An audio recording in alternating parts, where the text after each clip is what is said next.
I want to start today's video by saying that overall, I believe the return of Silent Hill has been a net positive. I believe things like Silent Hill 2's remake were handled very well by Bloober Team. I loved the game. I thought it was done very well. And, there are some other projects they did to varying success, like the short message is a little contentious. People have their opinions on it, but it was free, so I'll give them that. And there were some things like their little voting ARG game that were not good. But overall, I think that it's been a net positive seeing Silent Hill come back. That said, I have talked in the past about issues with its return, one of them being the fact that the original games are not very accessible to people nowadays on modern technology without PC emulation, but I have an entire video on that already up on the channel. Today's topic is a little different. It's one I've mentioned in passing, and that's regarding the optics around Silent Hill's return. You might say, well, Jay, what do you mean the optics? Silent Hill 2 was good. Even the people who didn't like it can admit that it sold well and it was critically acclaimed. The short message was free. It's hard to criticize that too much. Well, sure. But one thing that Konami needs to understand is the optics around their return.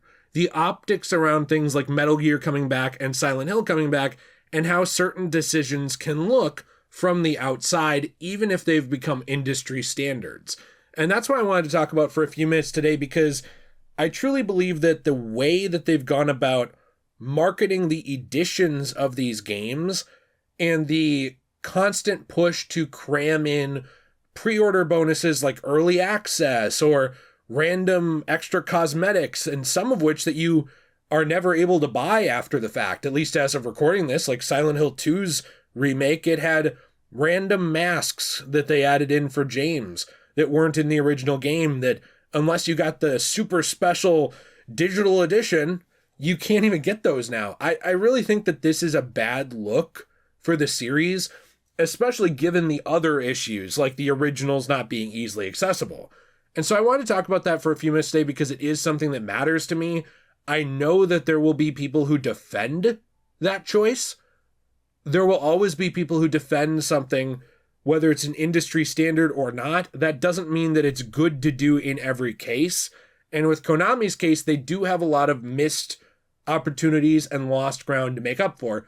So I do have a question of the day for you, which in general is there a company in the video game sphere or in the media sphere that you would like to see an actual comeback from? Like one that you think their reputation is kind of in the gutter. Maybe they're still successful, but like they're a shadow of what they used to be. I can think of several off the top of my head. Like I think of what Activision used to make compared to now. I guess I'm just interested to hear your thoughts on that. I know that Konami has overall done a good job with their comeback, but just because this is kind of an industry standard now, this idea of packing your editions with extras and giving people early access, pushing these cosmetics, I don't think that means it's a good idea for Konami. Now, do I expect them to change it because of one random YouTuber who doesn't get that many views as video? No, of course I don't. But it is frustrating to me to look at these editions of Silent Hill 2 and even F now and see that they have to have entire spreadsheets officially released on things like the website to tell you what comes with each edition. Now, do I appreciate the transparency to actually do that in a concise way that is transparent to the audience, to the player? Yes, I do. I think that this would be even worse if they had all this garbage in here and then they didn't actually tell you what you were getting for what you were buying in a clear and concise way, which unfortunately is a problem that has been in the video game sphere for a long time, is trying to figure out what the hell is the difference between this edition and that edition. What's the difference between buying it digitally and pre-ordering it and getting it physically day one? There really shouldn't be a difference overall. The thing is with Silent Hill, though, these are games about a very in-depth and interesting world. They are about a personal journey of discovery. They're often about some kind of plot twist, not always, but often. And I think that when you are looking at a game like that and you're knowing, okay, well, this person over here might have spent the same amount as me or $10 more and they have way more content I'll never get. Or you're looking at a game like that and you're waiting for it, really excited for it, but because somebody decided to buy it digitally ahead of time, now they have it like 2 or 3 days ahead of you, and now spoilers are out on the internet, which is definitely going to happen, and it's very obviously a choice that's being done just for money. I think that's a bad look for the company. Even if you were to justify all of this other stuff, the cosmetics and things like that, I think that early access thing for a narrative-based game is a very poor choice. I don't care that it's an industry standard. That's the term that always comes up. Everybody's doing it. That guy's doing it. This person's doing it. I even did it. I don't care. The issue here is that Konami has years of bad optics to make up for. No matter what you think of the company now, when you look back at their history and you look at the fallout around Hideo Kojima, and not just Metal Gear Solid, but also Silent Hills, the game with Guillermo del Toro, and of course as well Kojima. The fact that del Toro to this day still pokes at Konami about this publicly and reminds people of it, which I don't blame him. The dude was excited to work on this project, and it got shafted. You look at the way that those creators had that falling out very publicly with Konami, and how Konami handled it very poorly from an optics standpoint, even at the time. Even with sending lawyers to basically prevent Hideo Kojima from accepting that game award at the Video Game Awards. These were all bad looks for Konami, along with the cancellations, along with, even before that, outsourcing Silent Hill games to Western developers that I would argue did a much worse job with it than the original Team Silent did. These were all bad optics. And Konami, it felt like, had learned from this over time. They were more careful with who they actually gave access to the Silent Hill IP with in recent years, with like Bloober, for example. They've been more careful with transparency, with telling you what you'll get for each edition. They've been more careful with their transparency around the Metal Gear Solid franchise and bringing back David Hayter, doing all of these things that show, hey, look, we're not going to say we screwed up, but we're doing pretty much everything except outright saying it by being this transparent and showing you these things. It seemed like they had understood this. But now we have a narrative-based game that people are being rewarded for paying more money so that they can get access to it earlier and post spoilers online and ruin it for other people who you have to be able to bring back into the franchise and convince to come back.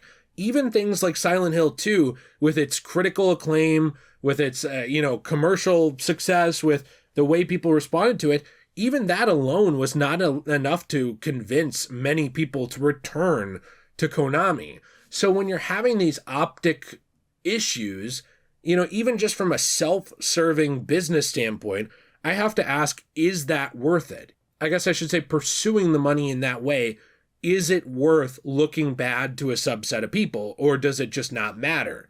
I know that the idea nowadays is everyone's so stupid that they'll buy anything no matter what, and I get that. And hey, maybe I'm guilty of it too. Like when I look at Silent Hill F and I look at those cosmetics and I look at the way I bought the physical of Silent Hill 2, I feel a little bit cheated, because I feel like, hey, well, I supported this game. I supported it when it came back. Why is it that these other people get these permanent unlocks I never get? I get that there's that feeling that people will buy things no matter what, but there are people questioning these decisions. There are people feeling like these are bad choices for a narrative-based series. I'm fine with a lot of risks and a lot of choices they're making. I'm even fine with Silent Hill F leaving the town of Silent Hill and taking place in Japan. There's a lot of things that I give them credit for, and I do not criticize, that other people are not open to. It's not that I'm a hater.